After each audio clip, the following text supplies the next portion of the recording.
Kamusta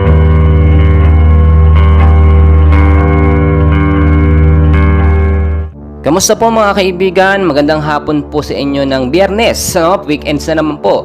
March 8, 2024, latest weather update po tayo. Pero bago tayo magpatuloy kaibigan, huwag mo mong kalimutan mag-like and subscribe and pakishare na rin po, no? Para ma-update po ang ating mga kakilala sa lagay po ng ating panahon.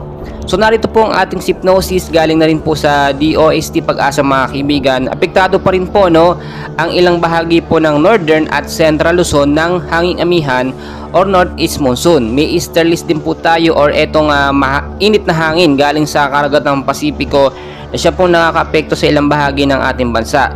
Narito naman mga kaibigan ng forecast weather condition natin, yung mga lugar po na apektado nito nga pong Northeast Monsoon at Easterlies. Sa area po ng Caraga at Davao Region po mga kaibigan, maulap din po na panahon ng mararanasan dyan with isolated rain, showers at thunderstorm. Posibleng bukas ganyan din po ang maging effect, so maging handa na rin po tayo sa posibleng pagbabaha kaya hindi sa mga landslide prone area kapag ka nagkaroon po ng malakas na pag-ulan, especially po sa gabi. Sa area po ng Cagayan Valley, Cordillera Administrative Region, kasama na po ang Aurora, no, maulap din po na panahon ang mararanasan sa ilang bahagi po dyan ng ating bansa, no, posibleng hanggang bukas din po yan.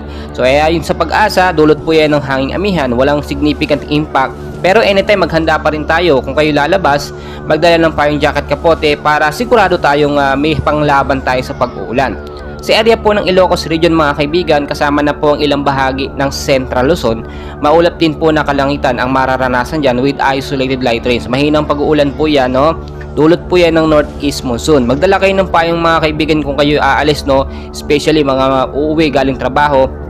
Kasi posibleng magkaroon ng pag-uulan sa hapon, no? Yung init sa umaga, sa gabi posibleng magkaroon ng ulan dulot nga po nitong Northeast Monsoon. Sa area naman po ng Metro Manila at ilang bahagi po ng ating bansa mga kaibigan, maulap din po na panahon ng mararanasan with isolated rain showers or thunderstorm dulot po ng easterlies, kasama na po ang mga localized thunderstorm. Mag-ingat sa posibleng pagbabaha, kaya din po sa mga landslide prone area.